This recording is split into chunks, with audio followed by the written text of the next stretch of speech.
உலகெங்கிலும் நடக்கும் முக்கிய நிகழ்வுகளை குறுஞ்செய்தி வடிவத்தில் தெரிந்து கொள்ள ஆதன் செயலியை டவுன்லோட் செய்யுங்கள். ஆதன் செயலியை டவுன்லோட் செய்ய டிஸ்கிரிப்ஷனில் உள்ள லிங்கை கிளிக் செய்யவும்.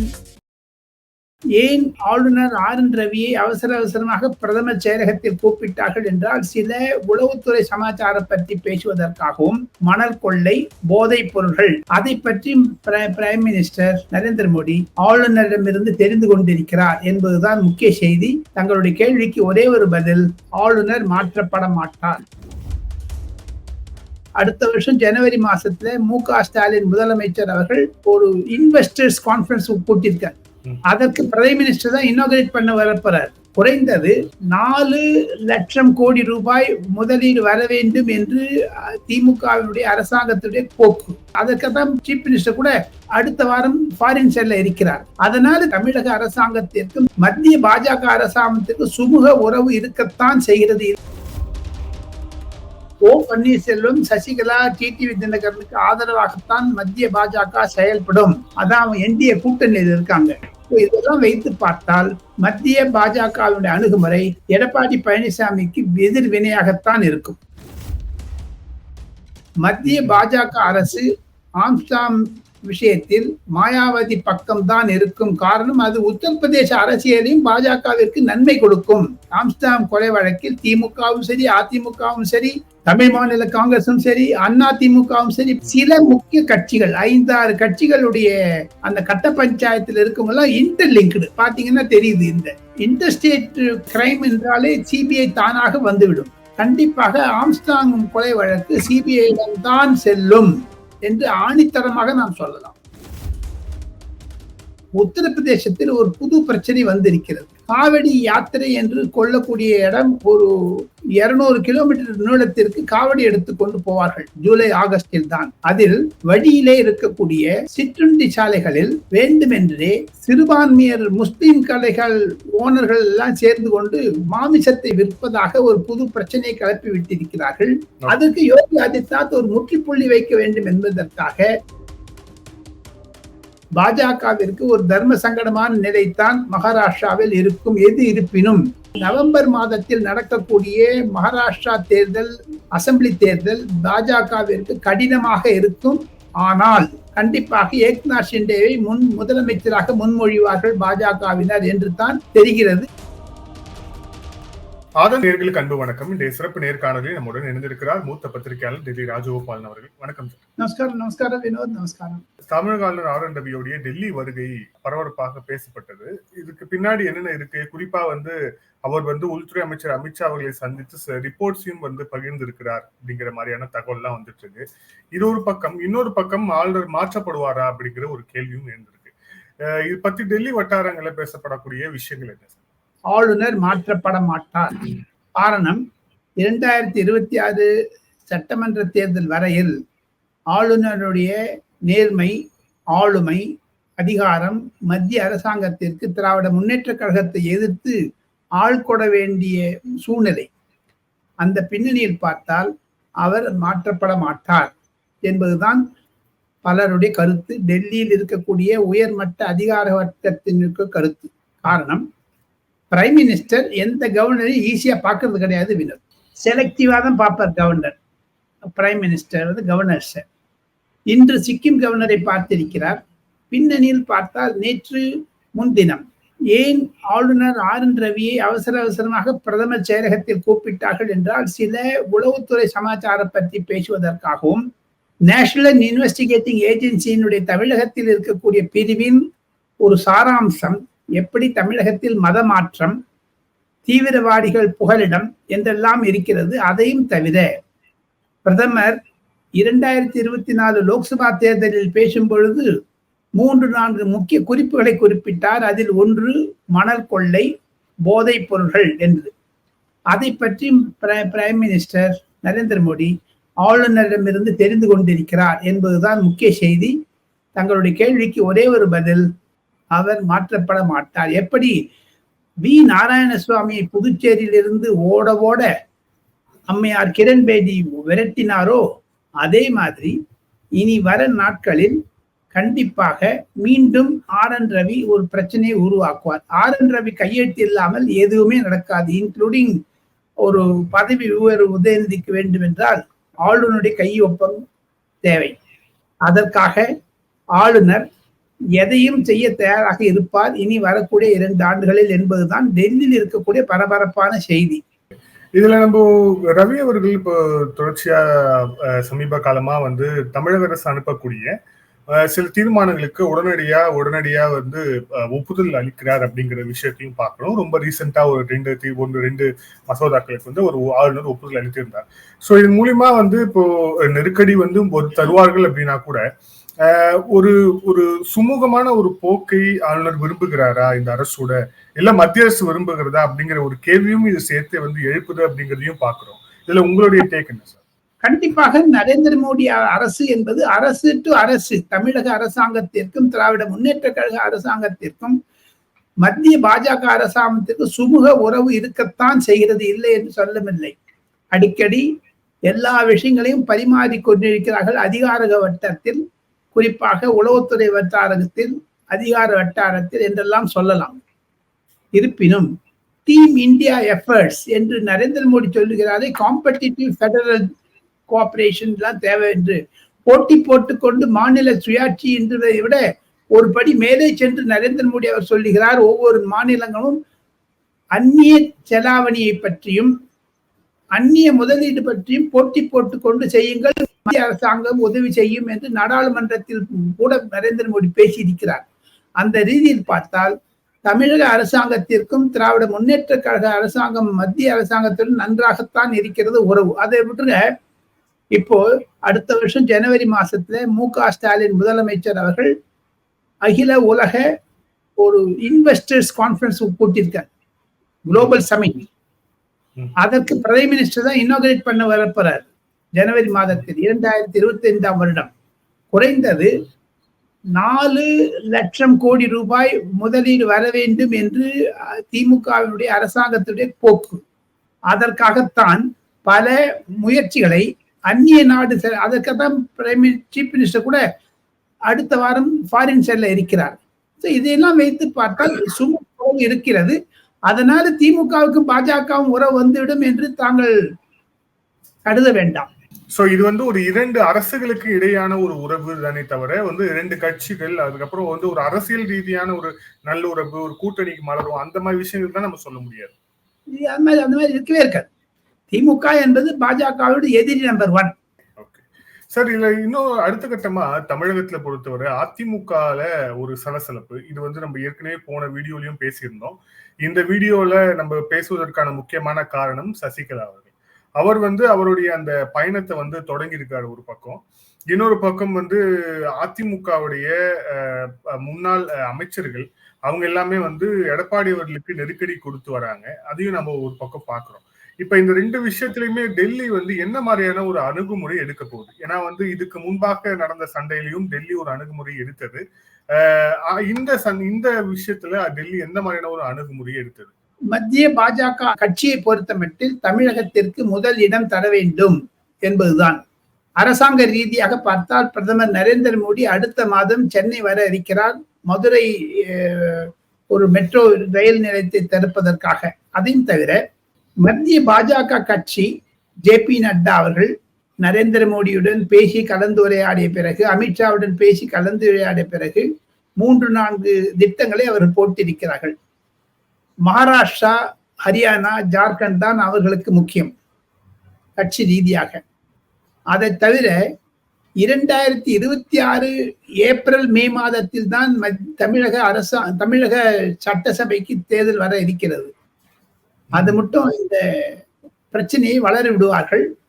மத்திய பாஜகவை பொறுத்த மட்டில் எடப்பாடி பழனிசாமியுடைய கையை வளப்படுத்த மாட்டார்கள். அவர் கையில் இருக்கக்கூடிய பவர்ஸ் எல்லாம் பொடுங்கிறதுக்கு தான் ஆரம்பிப்பாங்க. அதாவது ஒன்றொன்றாக எதிர்வினையாக செய்ய ஆரம்பிப்பார்கள். ஓ பன்னீர்செல்வம், சசிகலா, டிடிவி தினகரனுக்கு ஆதரவாகத்தான் மத்திய பாஜக செயல்படும். அதான் என்டிஏ கூட்டணியில் இருக்காங்க. பதவி பிரமாணத்தின் போது கூட அவங்களை கூப்பிட்டாங்க நரேந்திர மோடி. இதெல்லாம் வைத்து பார்த்தால் மத்திய பாஜகவினுடைய அணுகுமுறை எடப்பாடி பழனிசாமிக்கு எதிர்வினையாகத்தான் இருக்கும். சசிகலா அம்மையாருடைய ஒரு பிரயாணம் என்பதை மத்திய பாஜக வரவேற்கிறது என்று தான் வினோத் தாவ்டே என்று சொல்லக்கூடியவரும் அருண் சிங் என்பவரும் நட்டாவிற்கு நெருக்கமாக இருக்கக்கூடிய 2 பொதுச் செயலாளர்கள் என்னிடம் தெரிவித்த கருத்து. சார், சென்ற வீடியோல நம்ம இந்த ஆம்ஸ்ட்ராங் உடைய மரணத்துல மாயாவதி எழுதின கடிதம் பத்தி ஒரு விஷயம் சொல்லியிருக்கோம். இப்போ ரொம்ப ரீசெண்டா வந்த தகவல் வந்து அதுக்கு அவருடைய மரணம் வந்து சிபிஐ விசாரிக்கணும் அப்படிங்கிற குரல்கள் நாளுக்கு நாள் வலுப்பெற்று வருது அப்படிங்கிறத பாக்குறோம். இதுல மத்திய அரசு ஏதேனும் ஒரு முன்னகர்வை வந்து செய்யுமா? குறிப்பாக வந்து மாநில அரசு அப்படிங்கிற ரீதியில மாநில அரசுக்கு சிபிஐ விசாரணைக்கு வந்து நீங்க வந்து வைக்கணும்னு மத்திய அரசு பரிந்துரைக்குமா? இல்ல ஆளுநர் டெல்லி வந்த போது இந்த விவகாரம் ஏதேனும் பகிரப்பட்டதா? மாயாவதியுடைய கடிதம் இதுக்கு எவ்வளவு முக்கியத்துவம் வாய்ந்தார்? கண்டிப்பாக ஆர்.என். ரவி அவர்கள் மத்திய பாஜகவிற்கு தலைமையான நரேந்திர மோடியிடம் பிரதமரிடமும் உள்துறை அமைச்சரும் இது பற்றி பேசியிருப்பதாகத்தான் விஷயங்கள் தெரிவிக்கின்றன. இருப்பினும் வரக்கூடிய நாட்களில் எது எப்படி இருந்தாலும் ஒரே ஒரு முக்கியமான கருத்து ஒரு சூழ்நிலை உருவாக்கி கொண்டு வருகிறது. தமிழகத்தை பொறுத்த மட்டில் சிபிஐ என்கொயரியை மத்திய அரசாங்கம் கேட்காவிட்டாலும் சுப்ரீம் கோர்ட் ஆர்டர் செய்வதற்கான வழிமுறைகளை அவர்கள் கண்டிப்பாக அணுகுவார்கள். மத்திய பாஜக அரசு ஆம்ஸ்டாம் விஷயத்தில் மாயாவதி பக்கம்தான் இருக்கும். காரணம் அது உத்தரப்பிரதேச அரசியலையும் பாஜகவிற்கு நன்மை கொடுக்கும். 4 பக்கங்களில் பார்த்தால் கண்டிப்பாக மாயாவதி நம் நரேந்திர மோடி அவர்களுக்கும் அமித்ஷா அவர்களுக்கும் கடிதம் எழுதியிருப்பதன் மூலமாக ஆர்.என். ரவிக்கும் அந்த கடிதம் திருப்பி அனுப்பப்பட்டதாகவும் மத்திய அரசாங்கத்தினுடைய உள்துறை செயலாளர் தமிழக டிஜிபியுடன் காமெண்ட்ஸ் கேட்டிருப்பதாகவும் தான் நான் அறிகிறேன். ஆக மொத்தம் அந்த மாயாவதி கடிதம் தவிர அண்ணாமலை வேறு கடிதம் எழுதியிருக்கிறார். எடப்பாடி பழனிசாமி வேறு ஆளுநரை சந்தித்து கோரிக்கை விட்டிருக்கிறார். சீமானும் சொல்லி இருக்கிறார். இதில் ஒரு புது பிரச்சனை வந்து விட்டது. சில முக்கிய கட்சிகள் 5-6 கட்சிகளுடைய அந்த கட்ட பஞ்சாயத்தில் இருக்கவங்கலாம் இன்டர்லிங்க்டு பாத்தீங்கன்னா தெரியுது. இந்த ஆம்ஸ்டாம் கொலை வழக்கில் திமுகவும் சரி அதிமுகவும் சரி தமிழ் மாநில காங்கிரசும் சரி அண்ணா திமுகவும் சரி இப்படி எல்லாம் பாருங்க ஒரு சுத்து இருக்குது பாருங்க. அந்த சிலந்தி வலை, அதுவும் இன்டர்ஸ்டேட் கிரைம் என்றாலே சிபிஐ தானாக வந்துவிடும். சென்னை உயர் நீதிமன்றம் என்ன சொல்லுகிறது என்பதை அடுத்த வாரம் சென்னை நீதிமன்றத்தினுடைய அறிவுரையை கேட்ட பிறகு கண்டிப்பாக மத்திய பாஜக அரசு தமிழக அந்த படுகொலையை பற்றி சிபிஐக்கு ஆம்ஸ்டாங் விஷயத்தை சிபிஐயிடம் ஒப்படைக்கும் என்று தான் நம்பத்தகுந்த வட்டாரங்கள் தெரிவிக்கின்றன. வினோத், இருந்தாலும் கூட இதுல நமக்கு எழக்கூடிய இன்னொரு சந்தேகம் என்னன்னா, சிபிஐயோடைய இன்வெஸ்டிகேஷனுக்கு வந்து மாநில அரசுடைய ஒப்புதல் வேணும் அப்படிங்கிற ஒரு கட்டாயம் இருக்கு அப்படிங்கிறத பாக்குறோம். கடந்த காலங்கள்ல மேற்கு வங்கத்துல இந்த மாதிரியான பல இன்வெஸ்டிகேஷனுக்கு மம்தா அரசு வந்து அனுமதி தராம அங்க ஒரு பெரிய ரகலையே நடந்தது அப்படிங்கிற விஷயத்தையும் நம்ம பாக்குறோம். இப்ப இந்த வழக்கை பொறுத்தவரை இதை வந்து எப்படி நடக்கும்னு நினைக்கிறீங்க? குறிப்பா ஸ்டேட் கவர்மெண்டோடைய கன்சர்ன் அப்படிங்கிறது முக்கியம் அப்படிங்கிறதால அதுல ஏதேனும் பிரச்சனை வரும் அப்படின்னு எதிர்பார்க்கறீங்களா?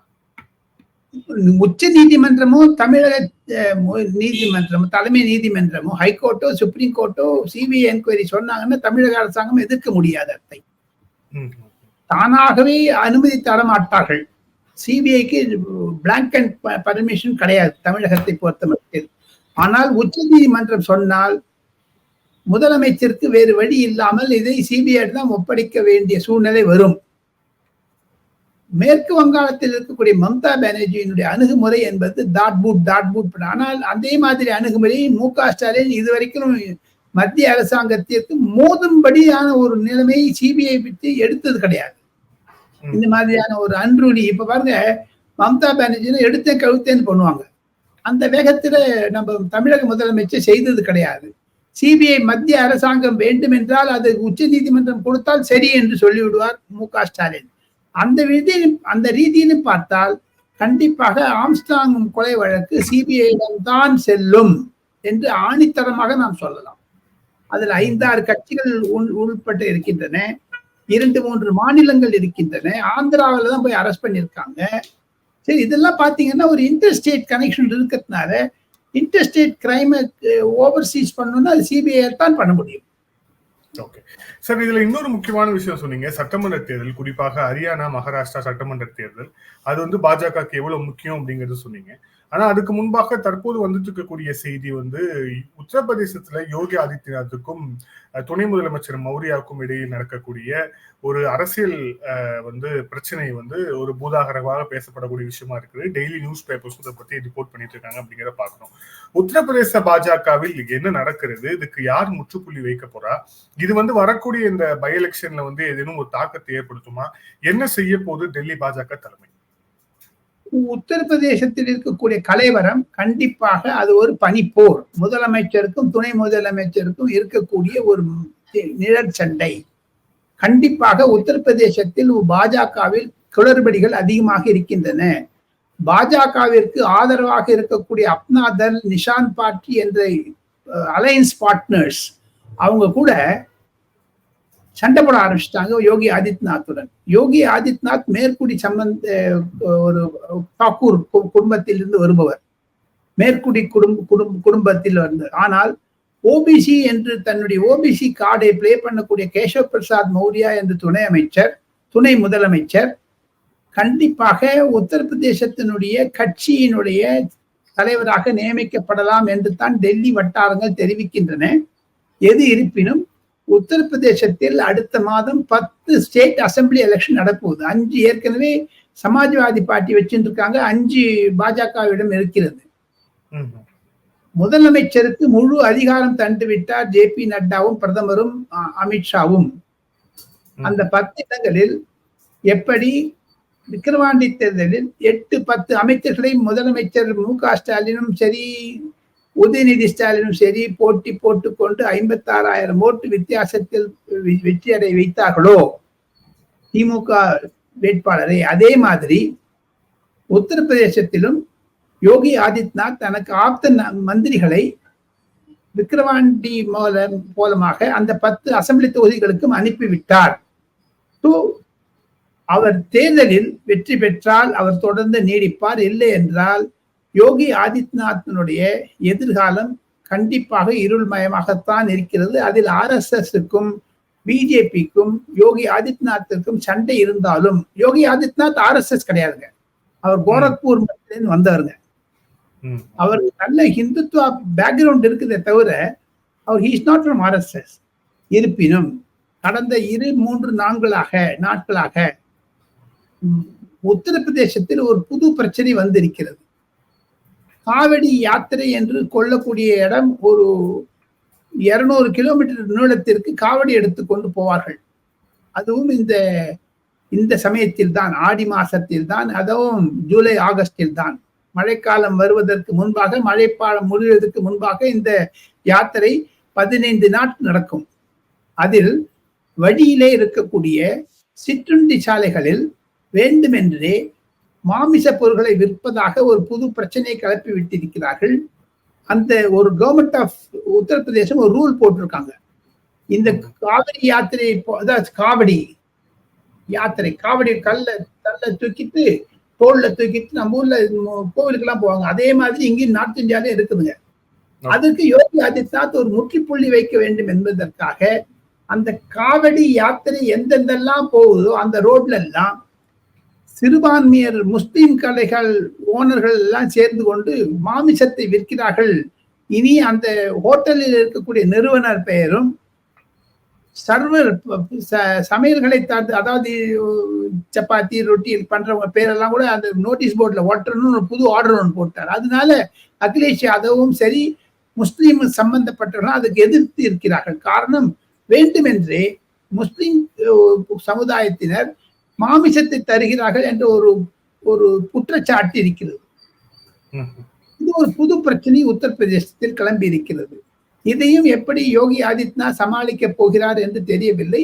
எது இருப்பினும் அகிலேஷ் யாதவிற்கும் ராகுல் காந்திக்கும் இடையே கூட சில பனிப்போர் தொடங்கிவிட்டதாகத்தான் செய்திகள் தெரிவிக்கின்றன. ஒட்டுமொத்தத்தில் பார்த்தால் பாஜக உத்தரப்பிரதேசத்தில் பலவீனமாகத்தான் இருக்கிறது. அது 2027 உத்தரப்பிரதேச சட்டமன்ற தேர்தலில் பாதித்தாலும் அதற்குள்ளாக மத்திய அரசாங்கம் ஒரு நூதன விஷயத்தெல்லாம் கடைபிடித்து யோகி ஆதித்யநாத்தை கைவிட மாட்டார்கள் என்பதுதான் ஒரு 360 டிகிரி அனாலிசிஸ். சார், இதுல இன்னொரு முக்கியமான விஷயம் மகாராஷ்டிரா. ஏன்னா வந்து யூபி அரசியல் பத்தி சொன்னீங்க.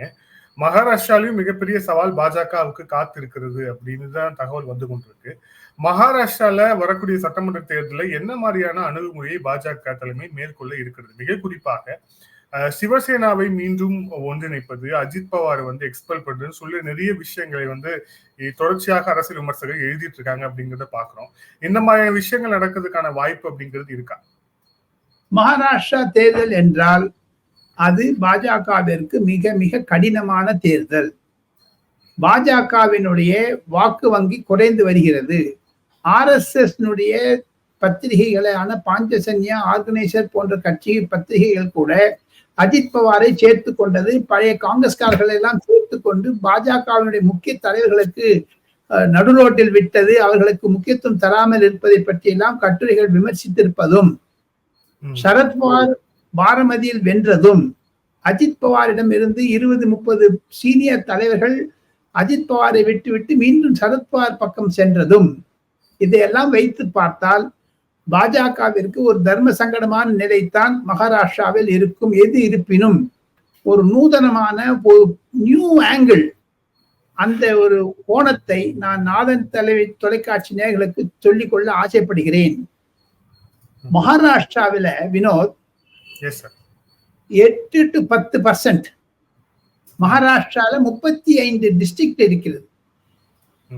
ஒரு 15 டிஸ்ட்ரிக்ட்ல 50% டாமினேஷன் உத்தரப்பிரதேசம், பீகார்காரங்களாம் விவசாயம் செய்கிறார்கள், பற்பல பணியாளர்களாக இருக்கிறார்கள், கட்டிட தொழிலாளர்கள், விவசாயிகள். அதையும் தவிர உத்தரப்பிரதேச டாமினன்ஸ் மகாராஷ்டிரால எப்பவுமே உண்டு. பாம்பேல டாக்ஸி ஓட்டுறவங்க, 2 வீலர் ஓட்டுறவங்க, 2 ஸ்கூட்டர் ஓட்டுறவங்க, அதாவது 3 வீலர் ஓட்டுறவங்க எல்லாமே உத்தரப்பிரதேசம், பீகாரை சேர்ந்தவர்கள் தான். உத்தரப்பிரதேசத்தில் எந்த நிழல் சண்டை இருந்தாலும் அது மகாராஷ்டிராவில் எதிரொலிக்கும்.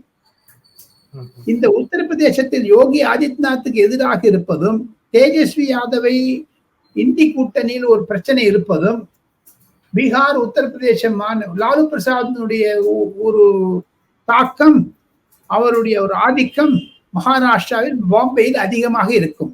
இந்த இதெல்லாம் வைத்து பார்த்தால் நவம்பர் மாதத்தில் நடக்கக்கூடிய மகாராஷ்டிரா தேர்தல், அசம்பிளி தேர்தல் பாஜகவிற்கு கடினமாக இருக்கும்.